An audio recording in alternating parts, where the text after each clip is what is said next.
Olá, minha gente, aqui é o pastor Nassif trazendo para você hoje a palavra de Deus que está em Daniel capítulo 3. Vamos dar uma olhadinha? O rei Nabucodonosor fez uma imagem de ouro de 27 metros de altura e 2 metros e 70 centímetros de largura e a ergueu na província de Dura, na planície de Dura, na província de Babilônia. Depois convocou os sátrapas, os prefeitos, os governadores, os conselheiros, os tesoureiros, os juízes e os magistrados e todas as autoridades provinciais para assistirem à dedicação da imagem ou da estátua que ele mandar erguer. Assim todos eles, sátrapas, prefeitos, governadores, conselheiros, tesoureiros, juízes, magistrados e todas as autoridades provinciais se reuniram para a dedicação da imagem que o rei Nabucodonosor mandar erguer. Então o arauto proclamou em alta voz: esta é a ordem que lhes é dada, uma lei marcial. Ele era um imperador de 150 países do mundo, ele mandava em tudo. Quando você tem um imperador, ele baixa uma lei marcial e não interessam as constituições, não interessa a Constituição, não interessa o Senado, a Câmara, não interessa nada, uma lei marcial. Olha só. Ó homens de todas as nações, povos e línguas, quando ouvirem o som da trombeta, do pífaro, da cítara, da harpa, do saltário, da flauta dupla, de toda espécie de música, prostrem-se diante da imagem que Nabucodonosor mandou erguer e adorem. Quem não fizer será jogado numa fornalha de fogo ardente. Senhor Jesus, esta é a tua palavra e pedimos que o Senhor nos abençoe agora, a fim de que ela traga bênção, paz e entendimento para cada um de nós neste momento. Em nome de Jesus. Amém. O que está acontecendo nessa história? Rei Nabucodonosor, rei da Babilônia, atual Irã, Iraque, aquela região, no tempo em que ele era imperador, ele era simplesmente a maior potência do mundo, econômica, bélica. Ele era um imperador fortíssimo, violento. E um dia ele cismou de construir uma estátua enorme de ouro, não folheada a ouro, mas de ouro, para mostrar o seu poder, a sua riqueza, e determinou que todas as pessoas agora adorariam como um novo Deus daquela era que ele queria instalar. Todavia, lá no reino haviam alguns escravos judeus, e dentre eles nós vamos destacar 3 meninos, Sadraque, Mesaque e Abednego, que resolveram não ajoelhar diante daquela estátua, porque eles não ajoelhavam diante de ídolos, eles adoravam o Deus vivo, Criador dos céus e da terra. Aqueles meninos foram dedurados para o rei e diante de milhares e milhares de pessoas no pátio imperial, gente de todas as províncias, povos, línguas, nações que estavam ali, o rei nervoso chama aqueles 3 meninos e diz para eles: olha aqui, vocês têm que saber que eu tenho poder sobre a vida de vocês. Eu posso mantê-los vivos ou matá-los agora mesmo. Vocês vão ajoelhar, eu vou dar uma segunda chance. Vocês vão ajoelhar diante dessa estátua que eu mandei erguer, senão eu vou jogar vocês na fornalha. Os 3 meninos deram uma resposta maravilhosa, uma consciência maravilhosa desses meninos. Eles disseram: Sua Majestade, de fato, o Senhor tem muito poder e tem poder sobre as nossas vidas. A palavra desses meninos me faz lembrar a palavra de Jesus diante do governador, que disse para ele: escuta, eu posso te manter vivo, eu posso mandar te matar, eu tenho essa autoridade na terra. E a resposta de Jesus foi simplesmente maravilhosa. Jesus disse: é verdade, o poder que você tem foi o meu Pai quem deu a você. Esses meninos estão dizendo a mesma coisa, é verdade, o poder que você tem foi meu Pai, foi o meu Pai quem deu a você. E de fato você é muito poderoso, Senhor Nabucodonosor, mas o nosso Deus é maior do que o Senhor e nós não vamos lhe obedecer. Ora, a palavra de Deus diz em Romanos 13 que toda autoridade foi colocada por Deus para proteger quem faz o bem e punir quem faz o mal. E a palavra diz que quando nós obedecemos à autoridade, a Deus obedecemos, como quando desobedecemos à autoridade, a Deus desobedecemos. Então, até onde eu e você vamos obedecer às autoridades? Até o momento em que eles proíbam o nosso culto ao nosso Deus. Se houver uma proibição dessa, eu vou desobedecer à autoridade com o custo da minha vida, porque eu vou continuar adorando a Deus. A autoridade existe para me proteger e cuidar e não para dizer em quem eu posso crer ou não crer. E aqueles meninos então demonstraram uma fé tremenda e disseram: apesar do Senhor ter todo este poder, nós não vamos ajoelhar diante da estátua. O rei ficou tão bravo, que mandou super aquecer a fornalha, tanto que os soldados que estavam botando lenha na fornalha morreram queimados do lado de fora. Eles que não tinham nada a ver com a ira do rei. Uma mulher perdeu o marido, crianças perderam seus pais por causa da ira do rei. Aqueles meninos então são jogados na fornalha. E quando eles são jogados na fornalha, o rei pergunta: quantos nós jogamos? Eles disseram 3. E o rei diz: mas eu estou vendo 4. Tem alguém lá e com uma cara diferente, parece um filho de Deus, parece uma divindade. Os eruditos da Bíblia Sagrada acreditam que se tratava da pessoa de Jesus Cristo ali junto com eles. O rei então manda tirá-los de lá e muda o seu decreto. Agora ele diz: olha, o Deus desses meninos, não há Deus igual a esse Deus. Vocês podem adorar o Deus desses meninos. Há uma virada no jogo. Bem, essa é a nossa história. Quais são as lições dessa fornalha? Antes, deixe-me dizer, nós estamos vivendo agora de maneira global, mundial, uma fornalha, a pandemia do coronavírus, ou do vírus chinês, ou da peste chinesa, como alguns estão chamando. Mas nós, às vezes, enfrentamos fornalhas, dificuldades, tempos difíceis, enfermidades, carestia, desemprego, às vezes individualmente, às vezes só na nossa casa ou só na nossa vila. Dessa vez, a fornalha é no mundo inteiro.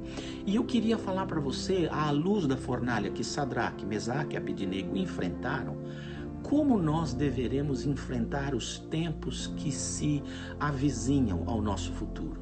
Nós só estamos começando o enfrentamento dessa peste no mundo inteiro. Primeira lição bem importante que nós precisamos aprender é essa daqui.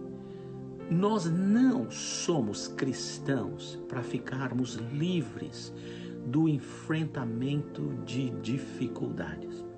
Não há, por sermos filhos do Deus Altíssimo, um carimbo no nosso peito que está escrito isento de sofrimento. Algumas pessoas se apegam àquela passagem da Bíblia que diz assim: olha, põe o sangue de Jesus nos umbrais, o sangue do Cordeiro nos umbrais da tua porta, e quando o espírito da morte passará, não entrará em tua casa, nenhum mal chegará à tua tenda, o Salmo.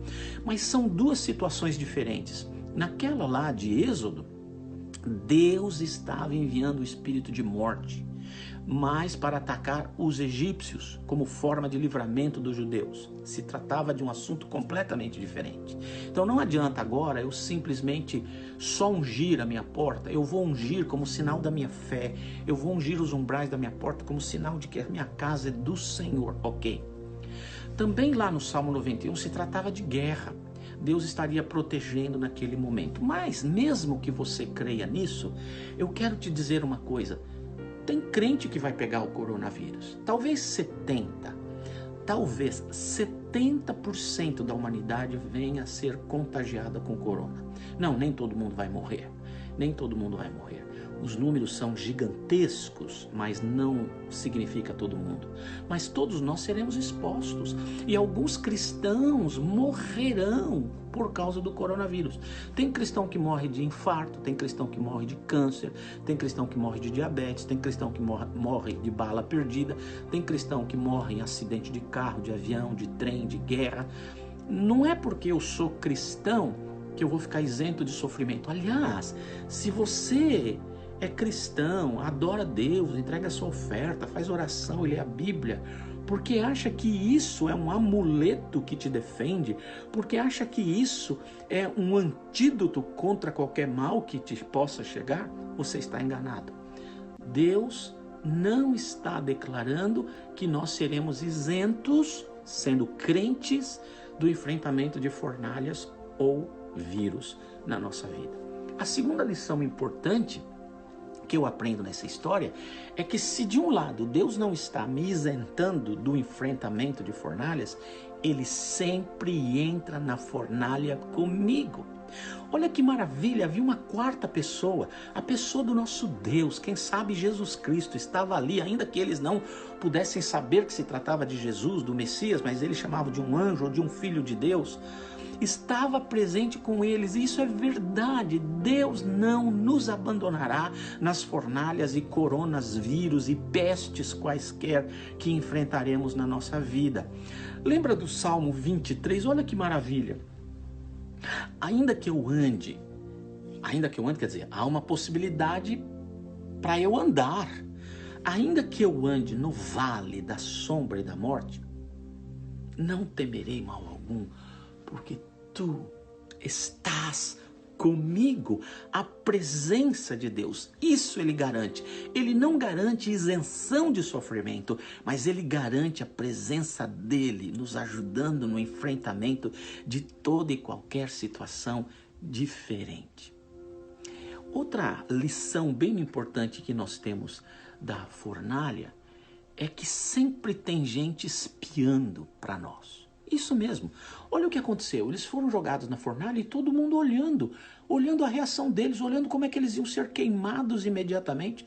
E de repente, as pessoas olham aqueles três andando na fornalha na boa, como se nada tivesse acontecendo. E eles saem dali até sem cheiro de fumaça nas roupas. Tem um irmão na minha igreja chamado Paulo, churrasqueiro de primeira. Fica perto dele para você ver. Você sai cheirando fumaça, a casa inteira sai cheirando fumaça. Ainda que o churrasco seja maravilhoso. Ai, me deu água na boca, que vontade de encontrar os amigos e fazer um churrasquinho. Eles saíram de lá sem cheiro nas roupas. Interessante. Deixe-me dizer uma coisa para você. Tem gente olhando para o seu sofrimento. E é nessa hora que as pessoas poderão crer ou não no seu Deus. Sabe, às vezes pensamos que as pessoas vão crer no nosso Deus por causa dos nossos testemunhos de vitória. Estava doente, orei e fui curado. Estava desempregado, orei e Deus me deu um emprego. Estava sem grana, orei e Deus prosperou. Estava precisando de carro, orei e Deus me deu. Viu que Deus maravilhoso? A gente pensa que as pessoas crerão no nosso Deus quando somos vitoriosos, prósperos, saudáveis, vencedores. Não.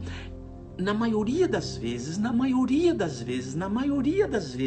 as pessoas no seu entorno crerão em Deus por verem a maneira como você enfrenta tempos de pandemia, de fornalhas.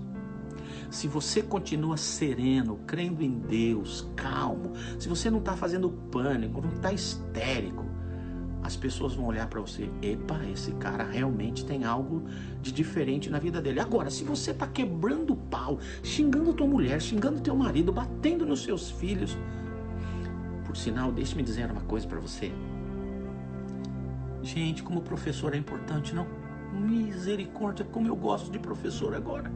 Eu nunca pensei que eles eram tão maravilhosos. Eles suportam os nossos filhos todo dia, por horas. Olha, a gente devia beijar e abraçar tudo que for professor quando passar esse vírus, porque ainda não pode, né? E dizer obrigado, viu? Porque você cuida dos nossos filhos maravilhosos, não? Os professores, invenção divina, nunca pensei. Deixa-me dizer uma coisa, se você fica brigando com seus filhos, xingando a tua mulher, nervoso, histérico, em pânico, os seus filhos vão olhar e falar, eu não vou crer no Deus do papai. Porque olha como meu pai fica. Então acho que Deus não é verdadeiro, porque papai está desse jeito. Percebe?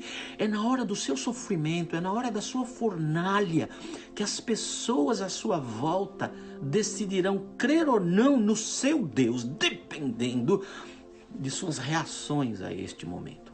Outra lição importantíssima é que as fornalhas servem para avaliar o grau de crente que eu sou, o grau de comprometimento, o grau de fé que eu tenho. Em primeiro lugar, porque Deus não precisa avaliar, mas eu preciso saber quão crente eu sou. Em primeiro lugar, quanto que eu continuo crendo em Deus. Mais ou menos assim. O meu sofrimento me permite continuar crendo? Algumas pessoas são crentes em tempos de bonança, em tempos de riqueza, em tempos de viagens, em tempos de conquistas. Ai, que maravilha ser crente. Mas e quando começa a doer na gente, no físico, na alma, na mente da gente, no emocional? Quando começa a doer, eu ainda continuo crente? Ou será que a minha dor me afasta de Deus e me torna uma pessoa pior? Se a dor me aproxima de Deus e me faz uma pessoa melhor, a fornalha, a pandemia, o vírus, a peste chinesa, o nome que você quiser dar, o teu câncer, a tua dor, a tua luta, a tua enfermidade, ajuda você a saber até que ponto você crê no Senhor. Outra coisa, as fornalhas servem para me ajudar numa espécie de teste de fidelidade a Deus. O que estava acontecendo naquela história? O rei disse: se vocês derem uma ajoelhadinha nesse Deus aí, negando o seu, vocês vão ter casa, comida, roupa, vão estar de boa. Agora, se vocês não derem uma ajoelhadinha, vocês vão estar mortos. As fornalhas servem para avaliar a nossa fidelidade a Deus. Às vezes, no fundo de nossa alma, eu e você somos crentes no nosso conforto, somos crentes no nosso dinheiro, somos crentes na nossa barriga cheinha. Se essas coisas faltarem, a gente não é crente mais nada. Então, que fé é a sua? Você de verdade, tem fé e fidelidade a Deus só enquanto não está sofrendo? Só enquanto não está doendo? As fornalhas, as pandemias servem para avaliar o grau do meu comprometimento. Terceiro, quarto, quinto, sei lá agora. As fornalhas servem para me ensinar que Deus agirá sim, mas do jeito dele. Deus sempre responde às nossas orações do jeito dele. Nós precisamos aceitar as respostas de Deus, os caminhos de Deus, o jeito de Deus. Vou dar algum exemplo. Chega um cego perto de Jesus, Jesus pergunta: o que você quer? Quase que o cara respondeu: me compra um patinete. Era óbvio que ele queria ver. Então Jesus pega um pouco de terra, gospe na terra, faz uma lama com a sua saliva, com o seu cuspe, e passa no olho do cara e manda ele se lavar, e o cara vai se lavar no poço lá, no poço de Siloé, e volta vendo. Mas para que tudo isso? Por que Jesus não fala: abre os seus olhos e pronto? Por que ele usou esse método? Porque é ele quem decide como, quando, de que jeito ele vai responder às nossas orações.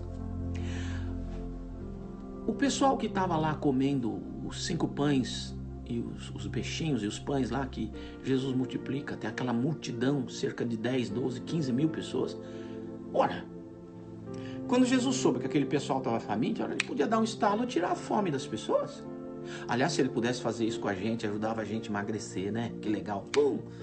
Não, ele podia também fazer com que o peixe e o pão aparecessem no estômago deles e criassem a ausência de fome e o saciassem. Ele podia.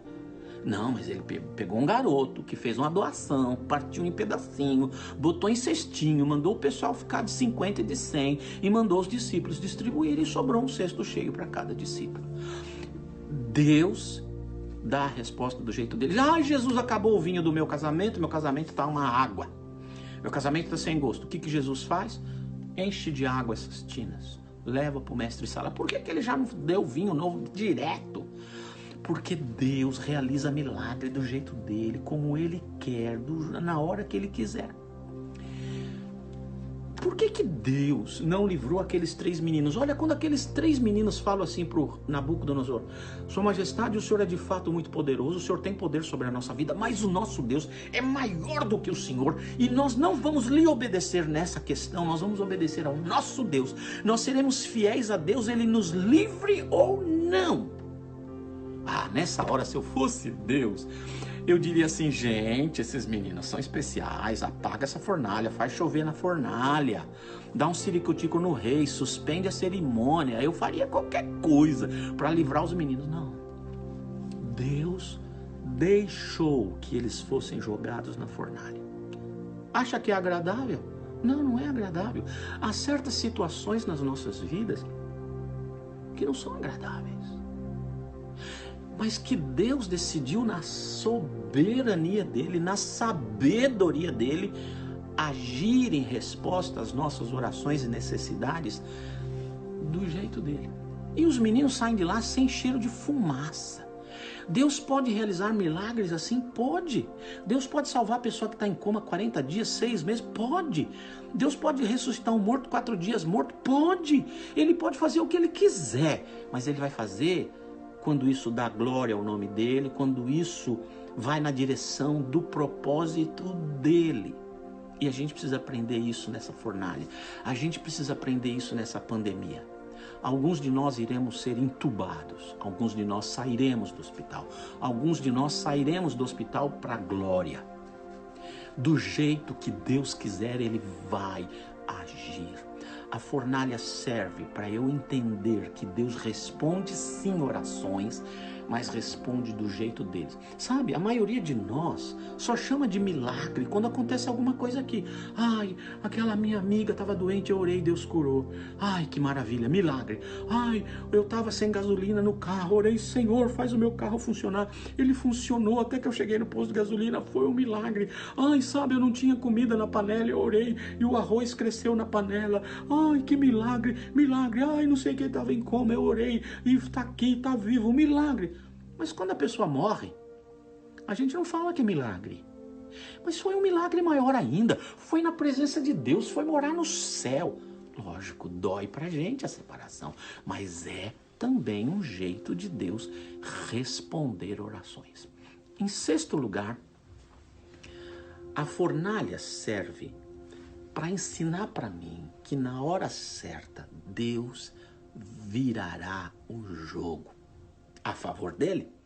Deixe-me mostrar algumas coisas importantes na história da fornalha. Quando o rei Nabucodonosor manda levantar a estátua, ele conclama: nações, povos, línguas e tribos, esse é o seu novo Deus. Quando usa a expressão nações, povos, línguas e tribos, eu lembro de Gênesis 12. Deus fala para Abraão: Abraão, em ti serão benditas, abençoadas todas as famílias da terra. A palavra famílias da terra é etnias, todas as raças, povos, línguas, tribos e nações serão abençoadas através de você, Abraão. Como? Lá na frente, o descendente maior de Abraão foi Jesus Cristo, que morreu na cruz, derramou o sangue dele, ressuscitou por mim, por você e por todas as nações da terra. E quando você chega em Apocalipse 7, está escrito que diante do Cordeiro, adorando o Cordeiro, estão representantes de todas as nações, povos, línguas e tribos, adorando o Cordeiro. Em outras palavras, o projeto de Deus lá com Abraão vai dar certo. Não importa que se levanta um Nabucodonosor, que na minha visão é um tipo de anticristo, que diz: não, vocês não vão adorar o Deus verdadeiro, vocês vão adorar essa estátua. Pode ser que amanhã ou depois, por causa desse coronavírus, entre uma lei marcial em um país ou na humanidade, dizendo: de hoje em diante ninguém adora mais, ninguém vai à igreja mais, está proibido sair de casa. Lei marcial derruba as constituições, as instituições, derruba senados, derruba congressos, derruba supremos tribunais, uma lei marcial. Eu não sei se isso vai acontecer, mas eu quero te dizer uma coisa: aconteça o que aconteça, o diabo, também não estou dizendo que o coronavírus foi mandado pelo diabo. Pode ter sido uma orquestração comunista, pode ter sido, não me interessa a origem. Interessa para mim saber que o meu Deus virará o jogo dessa pandemia e também o jogo da sua vida. Se está com câncer, Deus vai virar o jogo. Pode ser que você não seja curado, curada aqui, mas entrará na eternidade plenamente curado. Ou aqui nesse mundo, ou na eternidade, Deus virará o jogo e a história da humanidade vai seguir o curso que Ele predeterminou. Meu Deus é vencedor. Se você é crente, deixe-me dizer uma coisa: nem altura, nem profundidade, nem coisas presentes, nem futuras, nem inimigos, nem demônios, nem perigo, nem espada, nada pode nos separar, eu e você, do amor de Deus, porque em Cristo Jesus, você, eu, nós, somos mais do que vencedores. Nós estamos do lado que ganhará as batalhas. Jesus um dia virará o jogo, seja da sua tribulação pessoal, da sua fornalha individual ou de toda a humanidade. Bem, diante de tudo isso, eu quero terminar dizendo que você deveria fazer 3 coisas diante da pandemia que está bem agora diante de nós. 3 coisas bem importantes. A primeira, você deve seguir crendo no caráter de Deus, apesar de toda e qualquer situação catastrófica que devamos enfrentar nos dias que virão. As autoridades estão falando que em 3 meses, 4 meses, 6 meses, como disse o presidente Trump, em 6 meses isso estará resolvido. Eu não sei. Talvez menos, talvez um milagre aconteça, uma vacina venha e acabou o problema. Todo mundo vacinado e resolveu. Tomar, eu oro, eu peço a Deus que isso aconteça. Mas se não acontecer, se essa curva vai demorar para baixar e 70% da população mundial for infectada, talvez tenhamos 1 ano, 2 ou 3 diante de nós, eu não sei. Mas seja lá o que vai acontecer, você não pode perder a fé no caráter de Deus. Você tem que acreditar de todo o seu coração, de forma absoluta, intensa, total, que Deus não falha, que Deus sabe o que está fazendo comigo e com você. Não perde a fé nele. Segundo, o que você tem que fazer diante dos dias que virão? Aceite as respostas de Deus do jeito dele, no tempo dele, pelos caminhos, métodos, pessoas, coisas que ele quiser usar para nos abençoar. E deixe-me dizer, se a resposta de Deus para mim for: na Cifão, você pegou coronavírus, foi entubado, 64 anos, você não resistiu e morreu, a resposta dele para mim foi: entrei para a glória. Estou no céu, na vida eterna.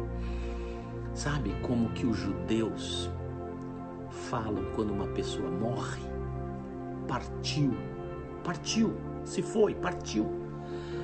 Em hebraico, a palavra partiu, quando se refere à morte, tem 3 significados. Primeiro, tirar o peso das costas. Tirar o peso. Que peso? Peso da dor, peso da enfermidade, o peso do hospital, o peso da UTI, o peso da injeção, o peso do antibiótico, o peso do entubamento. Tirou o peso. A pessoa está livre desse peso.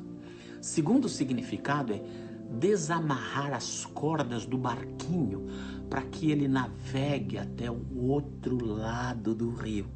Quando o judeu fala partiu, significa que o barquinho foi para o outro lado do rio. Sabe, quando meu filho morreu, eu imagino assim que ele é um grande navio no porto, um navio grandão. E aí eu fico aqui no cais vendo o navio zarpar. E ele vai longe, vai ficando pequenininho no horizonte. Ele vai diminuindo até que desaparece dos meus olhos. Assim, eu vi meu filho partir. Mas do outro lado estava Jesus e os anjos, todos assim: eba, ele vem chegando. E ele é grande como sempre foi, maravilhoso como sempre foi. Ele está chegando. Partiu para mim, foi, e eu perdi de vista. Mas do outro lado, ele está chegando no porto seguro da eternidade com uma festa de recepção. Terceiro significado de partiu é